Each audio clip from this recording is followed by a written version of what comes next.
Bonjour, j'espère que vous allez bien, bienvenue dans un nouvel épisode du podcast, bienvenue dans la deuxième partie de l'Astro de 2024. Aujourd'hui on continue sur la lancée de la semaine dernière. Si tu n'as pas écouté l'épisode de la semaine dernière, je parlais de c'était la première partie, pas nécessairement dans l'ordre chronologique de tout ce qui va se passer au niveau des transits astro de l'année 2024, un épisode qui était assez riche, merci d'ailleurs pour tous vos retours, et on se retrouve aujourd'hui pour la deuxième partie. Comme tu peux le voir si tu me regardes sur YouTube, le décor a changé, je suis actuellement à Melbourne, donc toujours en Australie, mais j'ai changé de ville et je suis ici pour un petit moment. Ça fait du bien, je suis posée, j'ai un appart hyper cool, genre trop reconnaissante, vraiment. Je suis dans un bel espace, je me sens bien, je suis dans un quartier trop cool, donc vraiment trop contente, que du bonheur. Le temps est vraiment maussade, alors on est en été en Australie si jamais tu savais pas. Ici les saisons sont inversées, mais là il pleut depuis hier non-stop. Mais tu sais quoi, ça fait du bien en vrai et j'ai une quantité impressionnante de travail à rattraper. Donc c'est très cool parce que ça me permet de rester cosy, de rester à l'intérieur, de boire des petits cafés et de parler dans mon micro parce que j'ai pas mal de travail d'enregistrement à faire aussi. Donc voilà, trop contente de vous retrouver aujourd'hui pour la deuxième partie de cet épisode. Si t'as pas écouté le premier, fonce l'écouter parce que je pense que ce serait important de faire les choses de façon chronologique.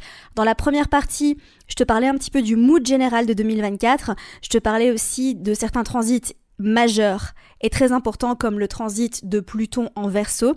Donc fonce écouter la première partie, mais pause sur celle-là. Je pense que c'est important de faire les choses dans l'ordre. Aujourd'hui, je vais continuer sur cette lancée, on va parler de Jupiter en Taureau, on va parler de la fameuse conjonction qui m'excite particulièrement parce que ça va être un truc de ouf les gars, Jupiter-Uranus en Taureau. Ensuite, on va parler du passage de Jupiter en Gémeaux, on va parler de tout ce que ça va impliquer pour l'année où Jupiter sera dans le signe des Gémeaux, qu'est-ce que ça implique exactement ? On va parler du fameux trigone entre Jupiter en Gémeaux et Pluton en Verseau. Et on va terminer sur cette lancée avec le carré de Jupiter en Gémeaux à Saturne en Poisson, donc un peu moins cool. J'aime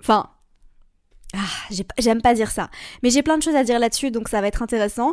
Ensuite, on va parler de toutes les rétrogrades de Mercure de l'année, qui sera principalement en signe de feu. Et on terminera l'épisode avec la rétrograde de Mars en Lion à la fin de l'année. Voilà. Alors, en agrémentant un petit peu les notes, tout ce que j'avais déjà pris comme notes la semaine dernière, il y a d'autres choses qui me sont venues par rapport au mood général de l'année 2024. Ce que je t'avais déjà évoqué la semaine passée, c'est que pour moi, 2024, c'est vraiment une année de transition vers la construction d'un nouveau monde. Par rapport à tout ce que j'ai pu réfléchir, interpréter en allant peut-être un peu plus en profondeur dans certains de ces transits, c'est que c'est vraiment une année qui va être hyper propice à l'évolution et au progrès technologique. On a plusieurs transits vraiment cette année qui parlent très concrètement d'évolution, de progrès technologique. Et en fait, j'ai été plus loin et j'ai regardé un petit peu l'astro de 2025. Et franchement, j'ai eu un grand moment de « Oh my fucking God » parce que j'ai vu un alignement planétaire assez incroyable. Alors en fait, si tu veux, quand Uranus va passer, donc ce sera à peu près vers le 20 juillet 2025, on a Uranus qui va passer dans le signe des Gémeaux. Et en fait, au moment où Uranus passe dans le signe des Gémeaux, il se met directement en trigone à Pluton et en sextile. Et c'est au même moment en fait que ça arrive, c'est pour ça que j'avais l'esprit qui était genre... Je pense que je suis restée 10 minutes devant AstroGold en train de fixer ces transits-là et ces alignements planétaires qui pour moi sont vraiment majeurs et vont profondément changer le monde tel qu'on le connaît. Parce qu'on va avoir en même temps la conjonction Saturne-Neptune en Bélier, qui sera du coup au sextile d'Uranus dès qu'il entre en Gémeaux, et on aura Pluton dans les premiers degrés Verseau à ce moment-là, et du coup ça fera Pluton sextile conjonction Saturne-Neptune en Bélier, sextile Uranus en Gémeaux, trigone Pluton en Verseau.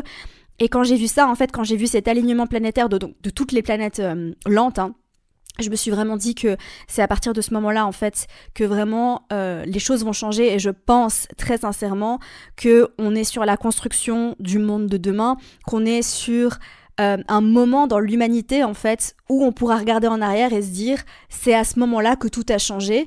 Et franchement, j'ai l'impression que tout ce qui se passe cette année en 2024, donc par rapport au progrès technologique, à l'avancement, etc., tous les bouleversements qu'on va vivre en 2024, mais je parle surtout à un niveau évolution, technologie, découverte, invention, vont vraiment préparer le terrain pour justement cet alignement planétaire qu'on va vivre à partir de 2025, de toutes ces planètes lentes, hein. Et pour moi, c'est des transits qui sont harmonieux, bien que la conjonction Saturne-Neptune en Bélier, il y a beaucoup de choses à dire là-dessus, mais on parlera de ça l'année prochaine, d'accord, on va pas parler de ça tout de suite, mais je pense que ça va aussi amener des choses, peut-être un petit peu, ça va soulever des thématiques un peu plus difficiles en termes de tout ce qui est violence, etc., mais ça n'empêche pas quand même que, par rapport à tout ce qui va se passer l'année prochaine, je pense que à l'avenir, on regardera en arrière et on se dira « Ah oui, alors là, en fait, c'est à partir de ce moment-là que le monde a changé. » Et je vous dis un truc, les gars, et peut-être que je me trompe complètement, hein, mais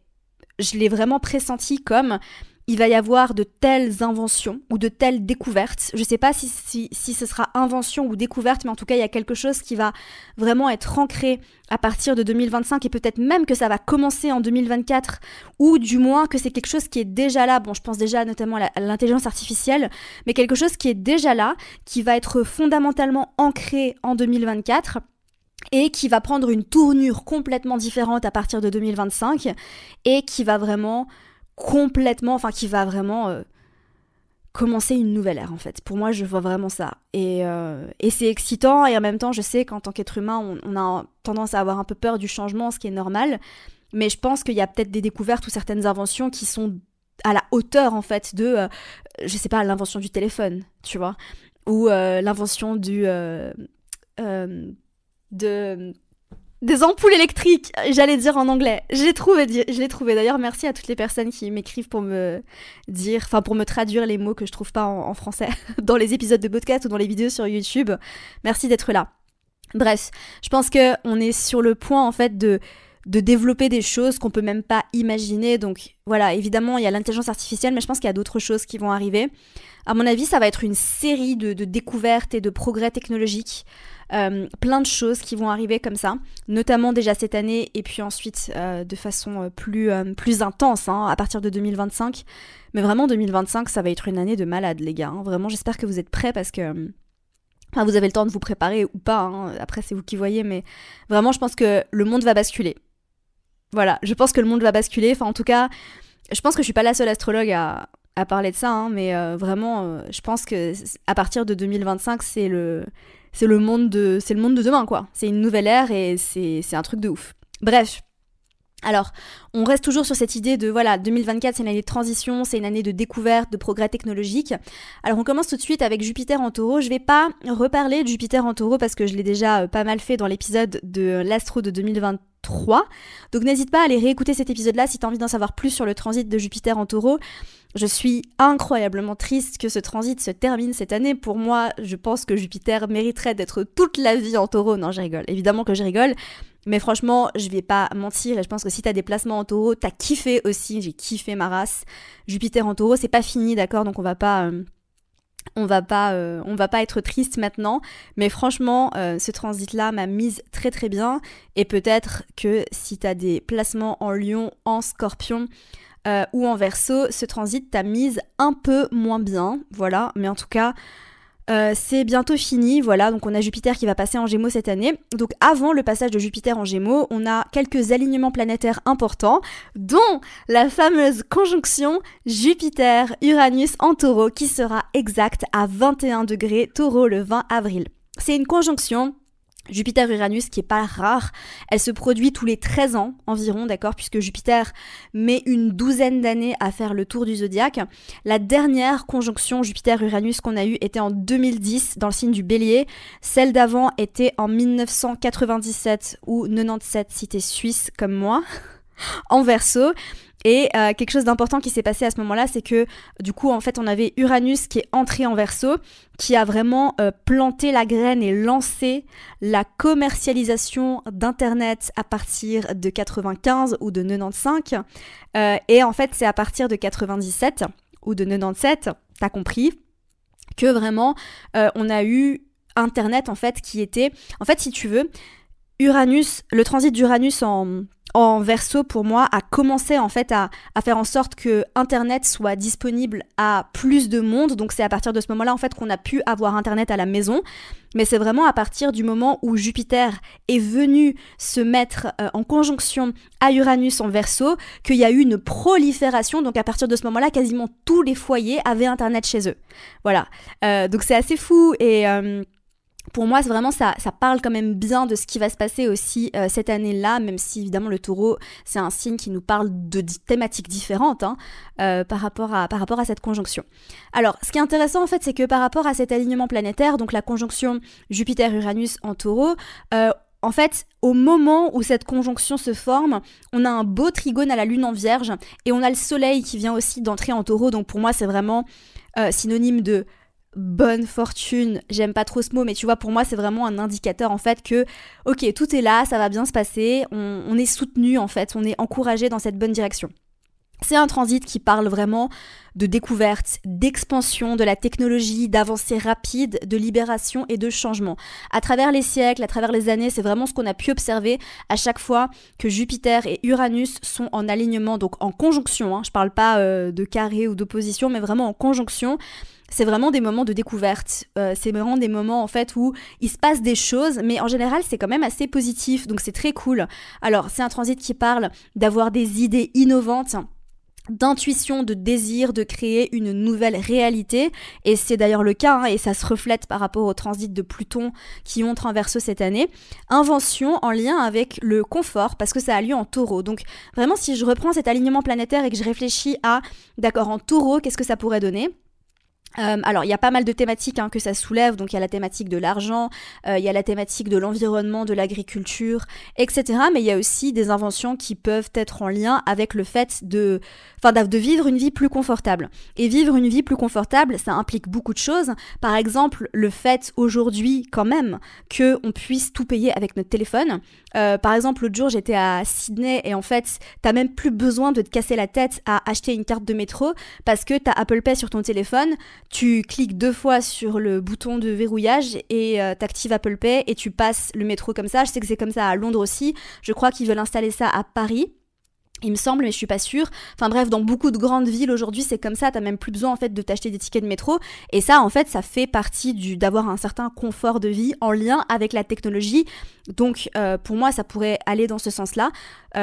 Créer du confort, donc ça peut impliquer beaucoup d'autres choses, mais tu vois, des inventions en fait qui vont permettre de, je sais pas, vivre une vie plus confortable, peut-être une nouvelle technologie en lien avec, je sais pas, des matelas qui vont nous permettre d'encore mieux dormir, tu vois, c'est très taureau pour le coup, mais c'est vrai.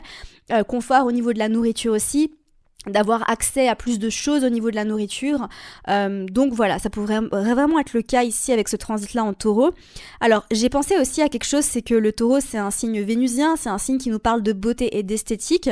Donc on pourrait vraiment avoir de très belles créations, de très belles œuvres artistiques qui pourraient être créées.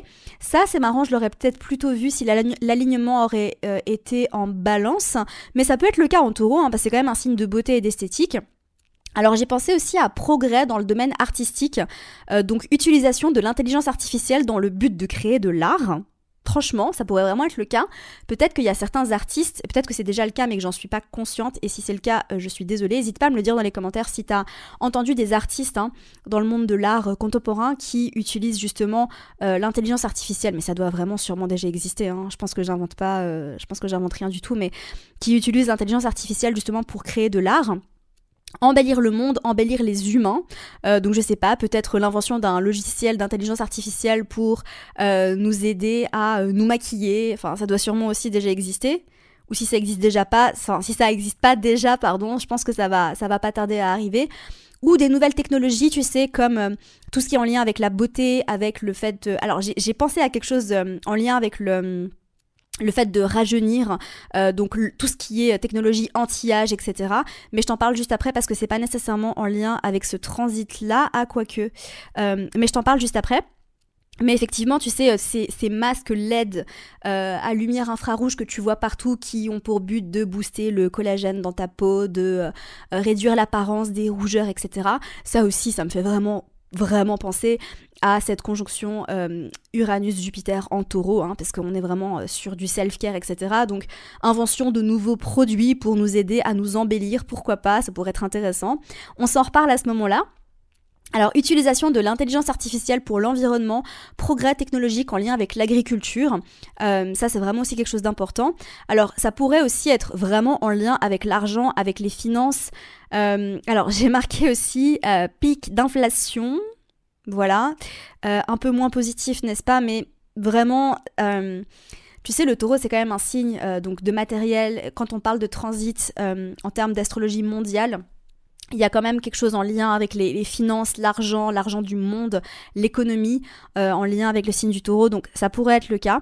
Changement soudain par rapport à un besoin de libération de certaines choses, donc de libération en termes d'agriculture, d'économie, d'écologie. Que ça pourrait être le moment en fait où on a des profits financiers ou des gains financiers, donc j'ai parlé d'inflation, mais ça peut aussi être d'avoir en fait des rentrées d'argent qui viennent de nulle part, hein. Vraiment Uranus rend les choses assez surprenantes, assez bouleversantes, donc il pourrait y avoir ça.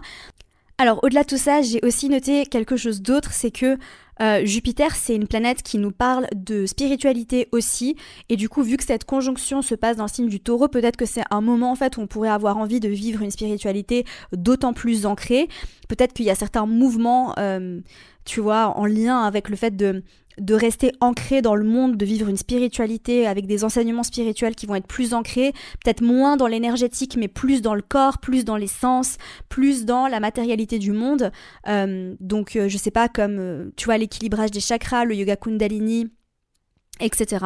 Et avec le transit de Pluton en Verseau, j'ai marqué aussi que ça pourrait être un moment en fait où ça coïncide avec la libération de certaines personnes opprimées ou d'avoir des mouvements, des manifestations pour le droit des animaux, l'environnement, etc. Voilà, donc ça c'est quelque chose d'autre que j'ai noté parce que c'est important, la question environnementale est quand même assez importante avec le transit d'Uranus en taureau. Je pense que ce serait bien de faire un petit bilan de tout ce qui s'est passé pendant le transit d'Uranus en taureau à partir du moment où Uranus passe en Gémeaux l'année prochaine.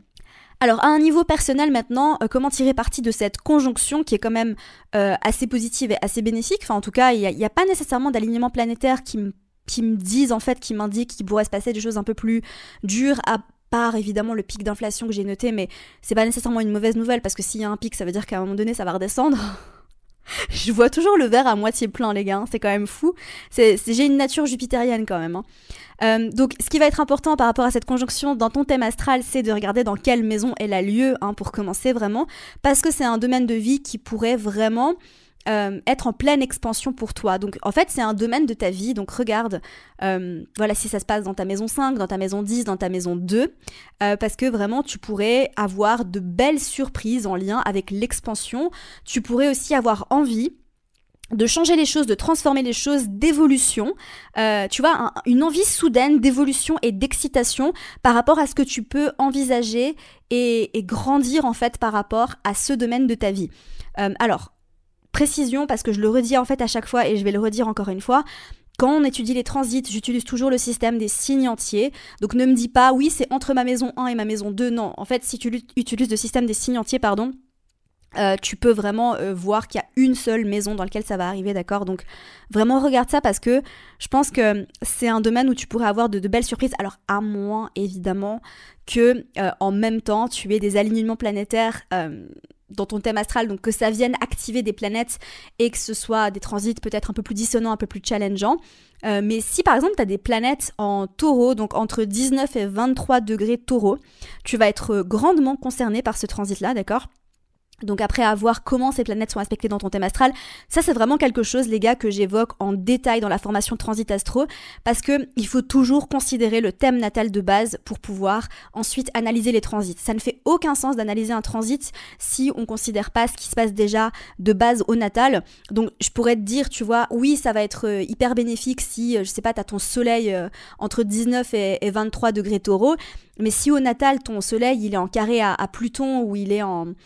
je sais pas, en carré à Saturne, bah ça va pas nécessairement être aussi facile qu'on le pense. Et si au contraire ton soleil il est déjà en aspect à Jupiter ou déjà en aspect à des planètes un peu plus facilitantes comme Vénus par exemple, et bien peut-être qu'au contraire, ça va être hyper bénéfique et positif pour toi.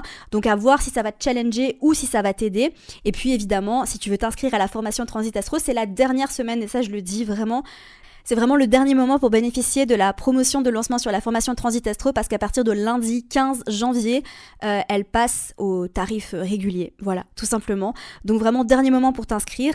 Et puis, n'oublie pas de checker ça, c'est le lien juste en dessous dans les notes du podcast. Si jamais tu as envie d'apprendre à faire une analyse de transit, si tu as envie de comprendre donc tout ce que je t'évoque aujourd'hui sur ton thème astral, si tu as envie d'aller analyser exactement qu'est-ce que ça va venir apporter de façon très concrète et très tangible, parce que je vous apprends plein de techniques, notamment le fait de regarder les maîtres des maisons en alignement d'aspect, d'accord? Donc ça c'est vraiment une technique qui est vraiment très importante que j'enseigne dans cette formation-là. Si tu as envie d'apprendre à calculer tous les transits, si tu as envie de vraiment comprendre les moments d'opportunité dans ton année, si tu as envie de comprendre ce que tu vas venir travailler dans ton année, comment cette année va venir te challenger, mais aussi comment est-ce que elle va venir t'ouvrir vers de nouveaux horizons, c'est la formation pour toi. Donc c'est pas une formation qui est ouverte à tout le monde, il faut quand même avoir un certain niveau en astrologie, d'accord, pour pouvoir la suivre, c'est important. Si tu as la moindre question, n'hésite pas à m'écrire un petit DM sur Instagram ou un mail. Je pense que les DM c'est un peu plus facile, mais si tu as envie de m'écrire un mail, tu peux aussi m'écrire un mail si jamais t'as pas Instagram, et je te répondrai avec grand plaisir pour te dire, pour t'orienter, parce que j'ai pas du tout envie que tu prennes cette formation si jamais tu n'as pas le niveau, parce que tu vas pas en tirer quoi que ce soit si jamais, parce que c'est quand même des concepts qui sont assez techniques et assez compliqués. Enfin, pas nécessairement trop compliqué, mais en tout cas, il faut quand même avoir de très bonnes bases en astrologie pour pouvoir suivre cette formation. Donc, Transit Astro, dernier moment pour t'inscrire avec la promotion de lancement, je mettrai le lien juste en dessous. Encore une fois, n'hésite pas à aller checker ça. On a un autre alignement planétaire qui est assez intéressant, c'est qu'on va avoir Jupiter en Taureau qui va se mettre en sextile à Neptune. On a pas mal de sextiles quand même cette année. Donc c'est un alignement qui sera exact le 23 mai, qui sera évidemment ressenti depuis le début du mois de mai. Et c'est un transit qui vient vraiment soutenir notre imagination, qui vient nous amener vraiment à utiliser notre imagination de façon très concrète, de façon très tangible. Donc c'est un transit qui parle d'inspiration, qui parle d'injecter de l'inspiration dans notre vie, d'injecter de la beauté, d'injecter de l'art dans notre vie, de se connecter à notre côté artiste, mais de façon très concrète et très tangible, avec le signe du Taureau. Donc se réancrer dans la spiritualité, vivre une spiritualité qui va être plus dans le corps, donc ça j'en ai déjà parlé juste avant, donc c'est quelque chose qui va continuer sur cette lancée-là à ce moment-là. Et ce qui est très intéressant, évidemment, parce que rien n'arrive par hasard en astrologie, Vénus sera conjointe à Jupiter en Taureau au moment de ce sextile à Neptune. Donc ça parle vraiment de romance, d'amour inconditionnel, de beaucoup de tendresse aussi, d'ajouter de la romance à sa vie, donc de romantiser sa vie. Mais vraiment, s'il y a un aspect qui parle de romantiser sa vie, les gars, c'est celui-là. Genre vraiment, mais tu sais, de vraiment le vivre de façon très sensorielle, de façon très sensuelle. Vénus en Taureau, elle jouit par les sens, d'accord? Donc elle s'arrête dans la rue pour sentir le parfum des roses. Et oui, c'est très cheesy, mais ce transit va être assez cheesy. Voilà, ça va pas durer très longtemps parce que Vénus avance quand même assez vite, quelques jours. Mais par contre, le transit de Jupiter en sextile à Neptune, il va durer environ, on va le ressentir pendant environ 1 mois. Donc voilà, imagination, infuser notre vie de beauté, d'art, se connecter vraiment à cette spiritualité. Enfin, c'est un très beau transit, moi je me réjouis vraiment de vivre ce transit-là. Donc voilà, alors Jupiter en Gémeaux. Alors toutes les personnes qui ont des planètes en Gémeaux qui vont peut-être être contentes ou pas, parce que comme je te l'ai dit, si tes planètes en Gémeaux, elles font des carrés, des oppositions, ça risque d'être un petit peu plus difficile, parce que Jupiter en astrologie, et ça j'en parle dans la formation Transit Astro encore et toujours, je sais que j'en parle beaucoup les gars, mais c'est mon bébé, j'en suis tellement fière. Je suis tellement fière de ce que je vous enseigne dans cette formation, c'est vraiment, c'est de la bombe atomique. Jupiter en transit, il vient vraiment amplifier tout ce qu'il touche. C'est pas nécessairement toujours bénéfique, d'accord? On l'a vu en 2020 avec la crise du Covid, comme tu le sais. Donc on a eu un alignement planétaire entre Pluton, Saturne et Jupiter en triple conjonction dans le signe du Capricorne. Et en fait, ce que Jupiter est venu faire à ce moment-là, c'est qu'il est venu ajouter des proportions grandioses et gigantesques à tout ce qui se passait déjà avec la conjonction Saturne-Pluton. Voilà. Alors, Jupiter passe en Gémeaux le 26 mai et il y restera jusqu'en juin 2025. Jupiter passe en Gémeaux conjoint au Soleil et à Vénus et directement en trigone à Pluton dans le signe du Verseau. Donc ça vraiment, encore une fois, c'est hyper cool. Je pense que vraiment ça va être une énergie qui va être très agréable. Alors, quand les planètes plus lentes, donc les planètes sociales et générationnelles, change de signe, en général, on sent un shift dans l'énergie. Ici, je pense qu'on va sentir un shift assez agréable. Ça pourrait être un peu déstabilisant parce que donc Jupiter passe d'un signe de terre, en particulier si t'es quelqu'un d'assez jupitérien, si t'as un thème qui est très jupitérien, donc si t'as Jupiter en dominante par exemple, tu vas le sentir probablement plus. C'est qu'on passe d'un signe de terre à un signe d'air, donc on passe de quelque chose de plus ancré, de plus doux, de plus lent, à quelque chose de beaucoup plus léger, de beaucoup plus excitant. Mais c'est une énergie qui nous donne envie de nous lier, qui nous donne envie de sociabiliser, de papillonner. Et évidemment, Pluton vient ajouter une touche de profondeur, comme Pluton sait le faire comme d'habitude. Donc ça va vraiment être un transit qui va nous amener à nous ouvrir à de nouvelles expériences, à avoir envie d'essayer un maximum de choses. Donc Jupiter, tu le sais peut-être, en astrologie, il est en exil dans le signe de Gémeaux, puisqu'il est à domicile dans son signe opposé, le Sagittaire. Et attention, ce que je veux dire, c'est que c'est pas du tout négatif, d'accord ? Donc le fait d'avoir un transit d'une planète en exil, c'est absolument pas négatif. D'ailleurs, techniquement parlant, c'est quelque chose sur lequel les astrologues modernes ne se sont pas encore mis à 100% d'accord, mais ce qu'on a pu se dire au fil des années, c'est que Uranus, donc tu le sais peut-être, tu le sais probablement, Uranus est à domicile dans le signe du Verseau, il est donc en exil dans le signe du Lion, et ce qu'on se serait dit depuis le temps, c'est que Uranus serait en exaltation dans le signe des Scorpions, vu que c'est une planète qui parle quand même de changement, de bouleversement, de transformation, donc on pourrait avoir potentiellement, mais encore une fois, c'est pas ancré, tous les astrologues sont pas d'accord là-dessus. Donc prends pas trop ça pour argent comptant, mais on aurait éventuellement Uranus en exaltation en Scorpion et du coup Uranus en chute en Taureau. Est-ce que ça a amené que des choses difficiles et négatives ? Absolument pas. Le transit d'Uranus en Taureau a quand même été bénéfique à plein de niveaux, même s'il y a aussi eu des choses qui sont remontées qui étaient peut-être un peu moins agréables. Mais bref. Alors ce qui est important en fait, c'est que Mercure et Jupiter en astrologie sont liés puisque donc Mercure est à domicile en Gémeaux et Jupiter est à domicile en Sagittaire et donc du coup quand Mercure est en Sagittaire il est en exil et quand Jupiter est en Gémeaux il est en exil et en fait c'est deux planètes qui ont à voir avec l'esprit, avec l'apprentissage mais à des niveaux différents. Mercure nous parle d'information et Jupiter nous parle de connaissance et le but de Jupiter en fait c'est de nous aider à nous expandre. Est-ce que c'est un mot ? To expand. En anglais, ça sonne tellement mieux, les gars. On peut pas dire nous expandre, mais nous aider à l'expansion. Nous aider à grandir, nous aider à nous élever au-delà de ce qui est devant nos yeux. Et à voir les choses sous un angle complètement nouveau, puisque le Gémeaux, c'est un signe de détail, de précision. C'est le premier signe de domicile de Mercure.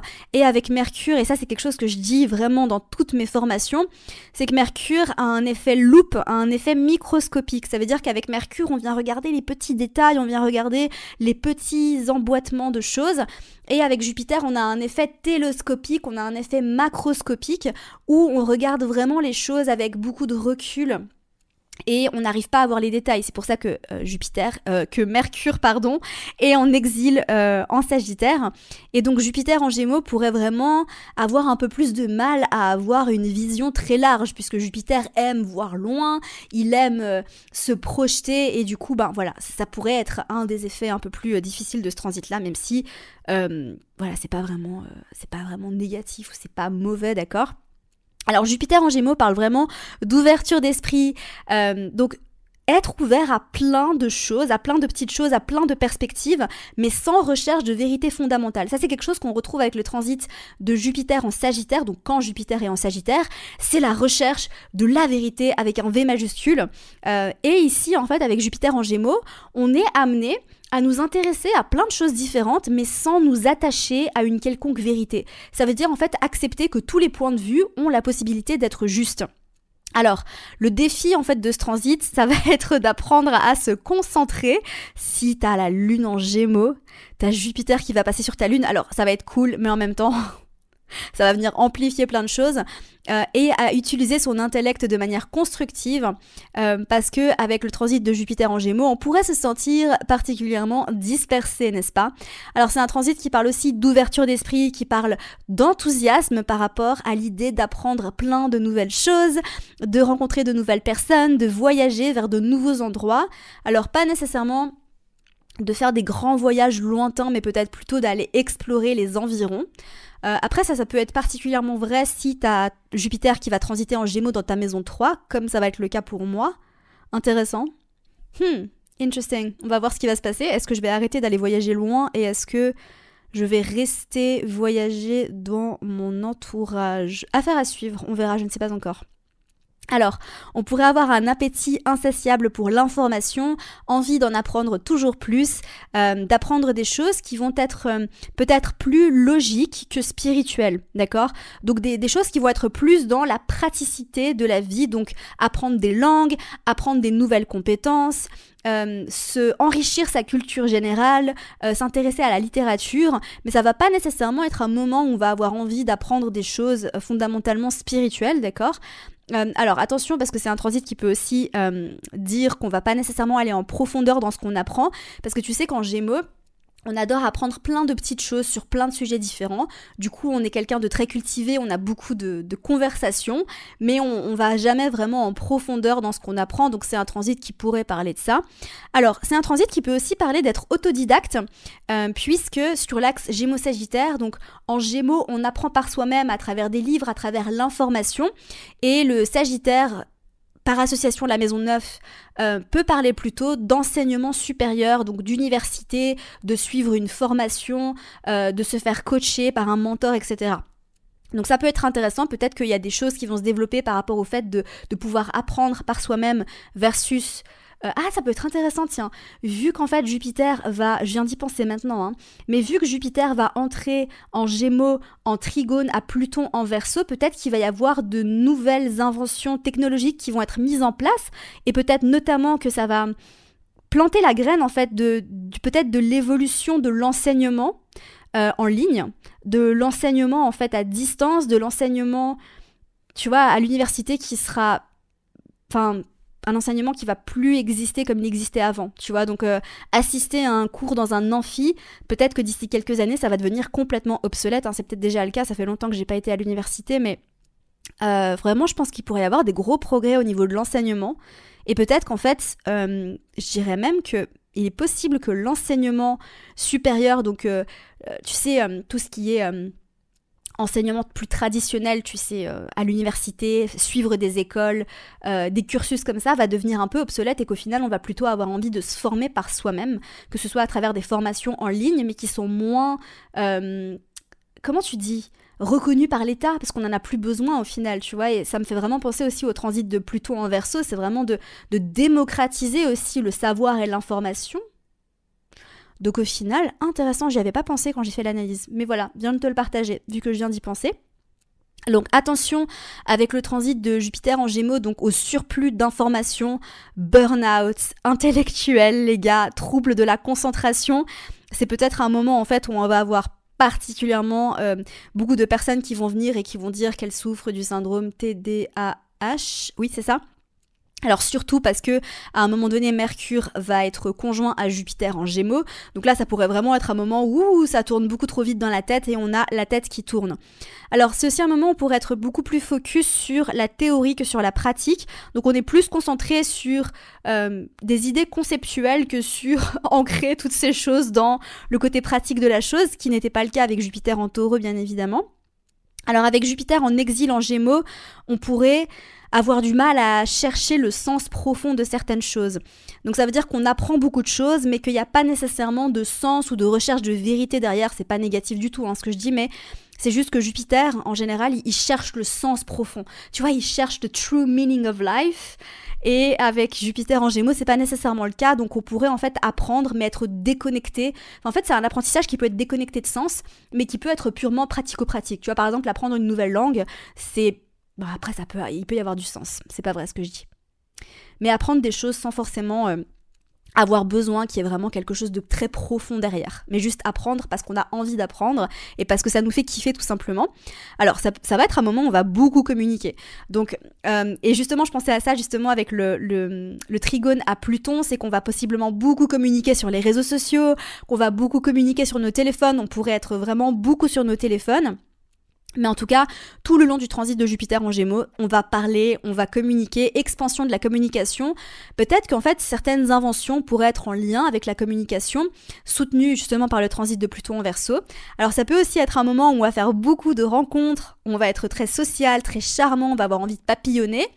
Et j'ai pensé à quelque chose aussi, je sais que c'est vraiment la mode en ce moment de tout ce qui est relations ouvertes, pas monogames, etc. T'as compris à la tête que j'ai fait que c'est pas trop mon délire. Vu mon thème astral, c'est pas surprenant. Mais ça pourrait vraiment être un moment en fait où le monde commence vraiment plus à s'ouvrir. C'est déjà le cas maintenant, mais peut-être que ça va être plus démocratisé, le fait d'avoir des relations libres, tout simplement. Ça peut être le cas. Hein. Alors, ça peut aussi être un transit qui nous parle d'avoir envie de jeu. Il peut y avoir un côté un peu immature aussi au transit de Jupiter en Gémeaux. Donc, collectivement, être un peu plus immature. Et en fait, je reviens à l'idée de jeunesse, puisque le Gémeaux et Mercure, du coup, qui est la planète qui gouverne le Gémeaux, parle de jeunesse, parle de rajeunissement, progrès, d'innovation, nouvelles technologies en lien avec le fait de rajeunir, donc notamment en termes d'apparence physique, pour paraître plus jeune, voilà. Pluton est quand même une planète qui nous parle de transformation, donc il pourrait y avoir certains progrès technologiques en lien avec ça, comme je te l'ai évoqué juste avant, par rapport à cette conjonction Uranus-Jupiter en Taureau. Ça, c'est aussi un alignement planétaire qui va dans le même sens. Ça m'étonnerait pas, en fait, qu'on ait des nouveaux... je sais pas, peut-être qu'on va découvrir des nouvelles formulations... des nouvelles formulations en laboratoire, tu sais, pour, je sais pas, oh, il y a un oiseau trop chelou. Je suis désolée, mais je suis en Australie, il y a plein d'oiseaux que j'ai jamais vus de ma vie. C'était hyper lunan Gémeaux ce que je viens de faire là, mais il est juste là sur mon balcon et j'avais jamais vu ça. Voilà, tu viens assister à un classique Amina qui part dans un autre sujet. Bref, je reviens, je me reconcentre sur ce que j'étais en train de faire.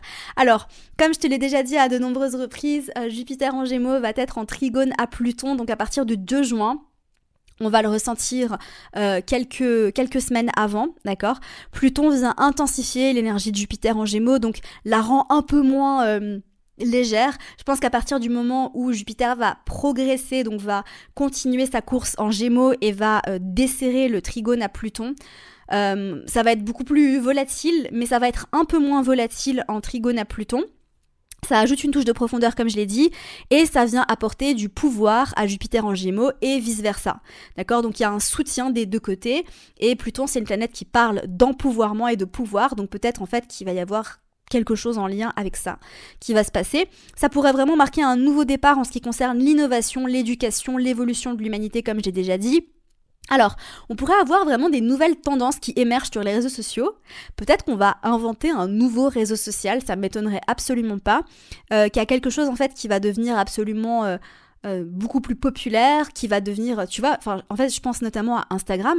C'est vrai que quand Instagram a été inventé, je pense que personne avait aucune idée de ce que ça allait devenir, d'accord ? Au début... moi, la première, j'utilisais Instagram parce qu'il y avait des filtres. C'était un moyen de mettre des filtres sur mes photos, des filtres qui sont absolument horribles. Enfin, quand je regarde aujourd'hui, je me dis waouh. Mais à cette époque-là, je me rappelle même plus en quelle année c'était. C'était quoi, en 2010 2011 ? Ouais, quelque chose comme ça. J'utilisais Instagram pour mettre des fils sur mes photos et c'est tout. J'utilisais pas du tout la plateforme comme un réseau social et à ce moment-là, personne se disait que ça allait devenir ce que c'est devenu aujourd'hui.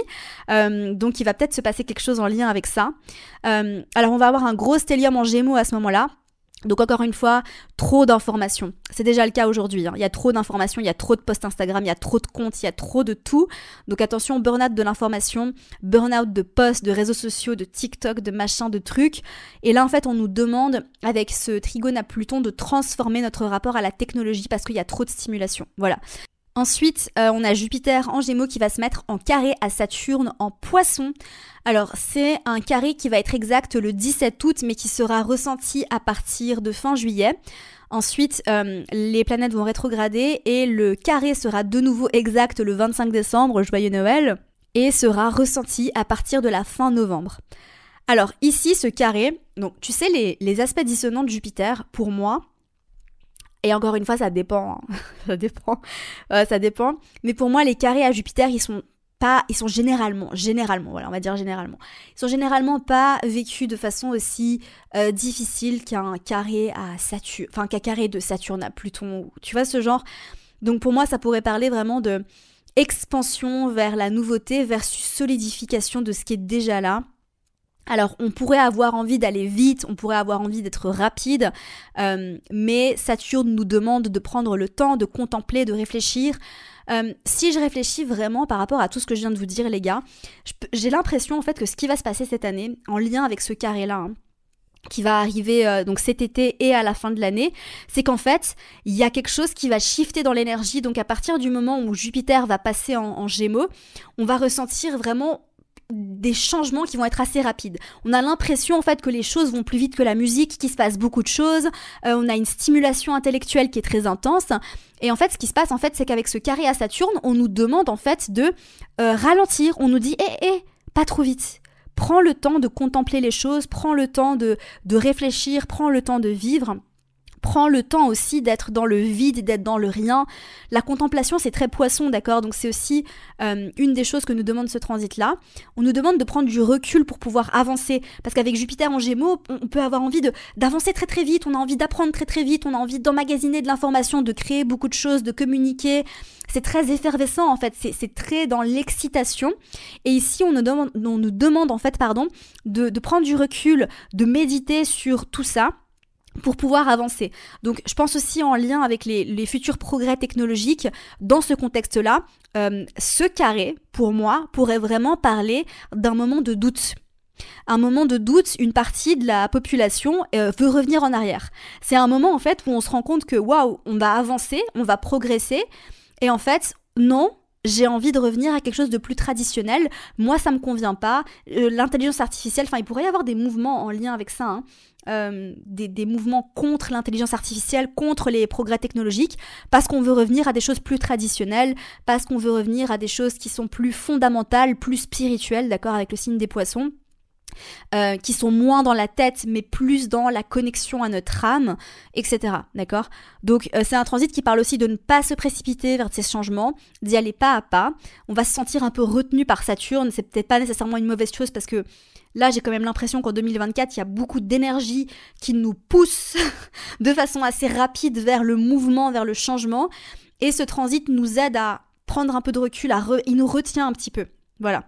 Après, ça reste un carré mutable, donc c'est pas un carré qui va nous retenir beaucoup, c'est un carré qui pourrait vraiment nous faire nous sentir un peu dépassés par les événements aussi. On pourrait se sentir, alors littéralement ce qui me vient là, c'est noyé dans l'information.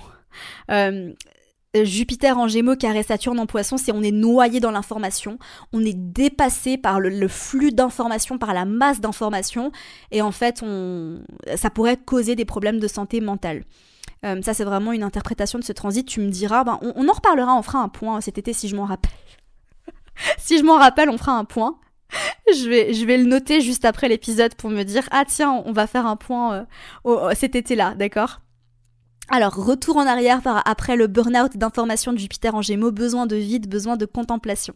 Alors on arrive à la dernière partie de cet épisode de podcast. Vraiment les gars, je suis excitée comme une puce à l'idée de tout ce qui va se passer, et j'ai adoré vous enregistrer cet épisode, donc j'espère vraiment qu'il vous plaise.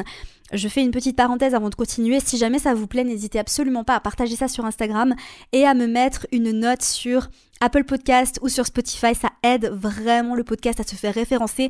Si jamais tu as envie de me soutenir, c'est vraiment le meilleur moyen de me soutenir. Le partager à tes potes, le partager sur les réseaux sociaux, m'envoyer un petit DM pour me dire si t'as kiffé, parce que vraiment ça fuel the fire, tu vois, ça ajoute, ça met, comment tu dis, tu alimentes le feu, voilà, tu alimentes le feu de la passion que j'ai pour tout ce qui se passe, pour l'astrologie tout simplement.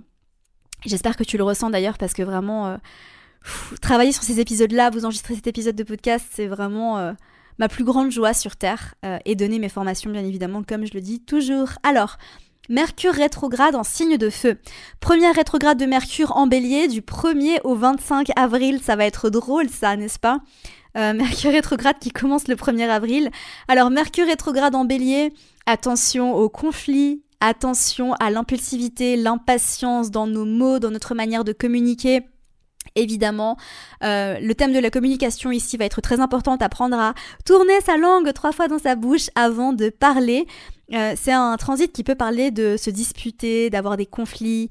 Donc ici, on nous demande d'apprendre à prendre son temps pour réfléchir et de ne pas exprimer les choses de façon trop brute ou trop brutale. Mais vraiment, c'est un transit où on pourrait se sentir particulièrement impatient. Donc je répète, Mercure rétrograde du 1er au 25 avril. Ensuite, on a Mercure rétrograde en Vierge, puis en Lion du 5 au 28 août. Alors attention, quand tu vas partir en vacances, ça va être intéressant cette année-là. Alors cette année, on a eu Mercure rétrograde en Vierge, les gars, et je peux vous dire en fait que ça a été particulièrement intense. Les signes où Mercure est à domicile ou en exaltation, ce sont des rétrogrades qui sont intenses. Je me rappelle de la rétrograde de Mercure en Verseau, c'était hardcore. Et là, en fait, la rétrograde de Mercure en Vierge, j'ai eu des bugs mais infâmes, vraiment, donc attention. Alors ici, les rétrogrades sont plus intenses quand Mercure est à domicile ou en exaltation. Alors ensuite, on va avoir Mercure rétrograde en Lion, donc le thème de l'expression de soi va être à revoir, donc comment est-ce que je m'exprime, comment est-ce que j'exprime les choses. On pourrait avoir de la difficulté à se faire comprendre dans certaines situations par rapport à ses propres intentions. Ça va être un moment en fait où on va être amené à apprendre à écouter avant de s'exprimer, très important. Apprendre à mettre sa fierté de côté pour pouvoir s'excuser quand besoin. Et évidemment, ça soulève aussi toutes les questions générales en lien avec Mercure rétrograde, des moments où il faut revoir, réviser, il peut y avoir des problèmes de communication, des quiproquos, vérifier les messages avant de les envoyer. Mais en signe de feu, c'est particulièrement alimenté par la passion, par le désir, par l'envie de communiquer qui peut être retenue aussi. Et enfin, on va avoir Mercure rétrograde en Sagittaire, du 26 novembre au 15 décembre qui coïncide à quelques jours près avec la rétrograde de Mars en Lion. Donc attention à avoir des paroles maladroites et blessantes, c'est classique, Mercure en Sagittaire, quiproquo, on comprend pas ce que l'autre nous dit tout simplement. Discours de sourd parce que tout le monde veut avoir raison aussi avec Mercure en Sagittaire. Ce qui va être important pendant ces rétrogrades-là, c'est évidemment de regarder dans quelle maison ça se passe, dans ton thème astral, donc avec le système des signes entiers bien évidemment, mais aussi comme toujours, de regarder quelles sont les maisons qui sont gouvernées par Mercure dans ton thème, parce que c'est aussi des maisons qui vont être activées pendant ce transit. Donc je pense à la maison qui se trouve en Gémeaux dans ton thème astral et à la maison qui se trouve en Vierge dans ton thème astral. Et on termine avec une rétrograde de Mars en Lion, puis en Cancer, donc du 6 décembre 2024 au 24 février 2025. Les rétrogrades de Mars, je les aime pas les gars, mais c'est parce que je suis ascendant Bélier. Voilà, j'ai vraiment...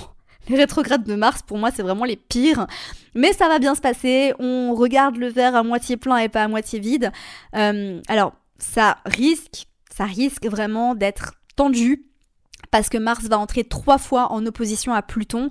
Donc, une fois direct, une fois rétrograde et une fois direct. Et Mars rétrograde en Lion et en Cancer à partir de 2025. Donc toute la fin de l'année 2024, on va avoir seulement Mars rétrograde en Lion et puis Mars va rétrograder en Cancer à partir du 6 janvier 2025.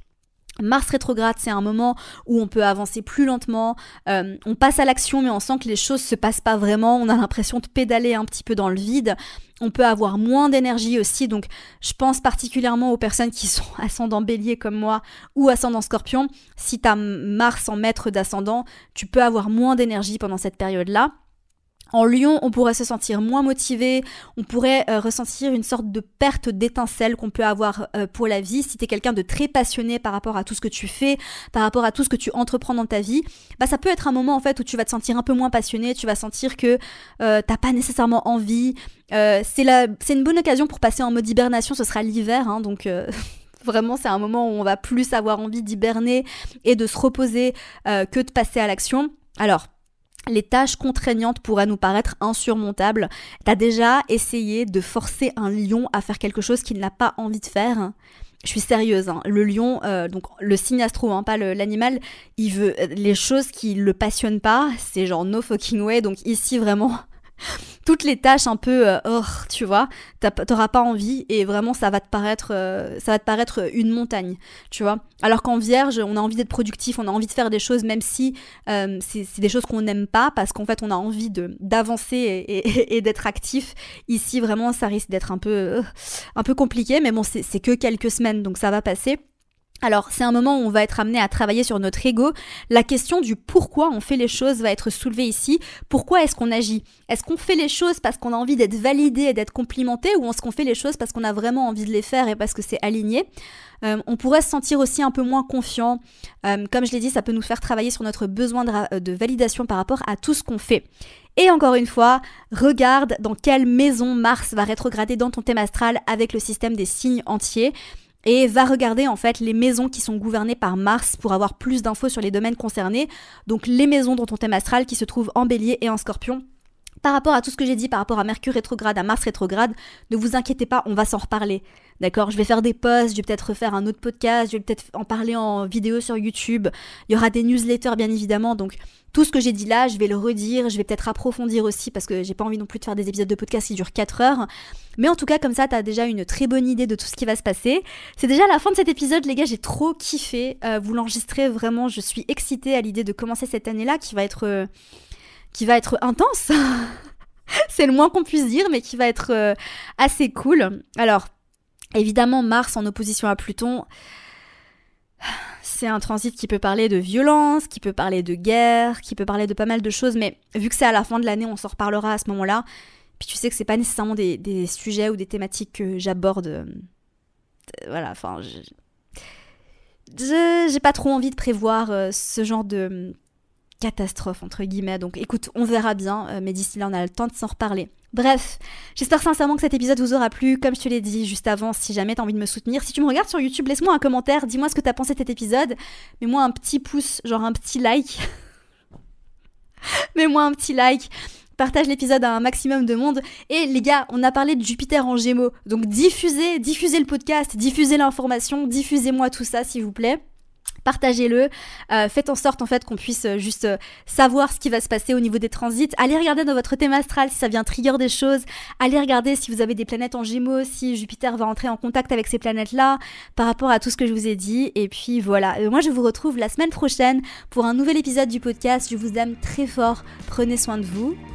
Et c'est tout. Bye!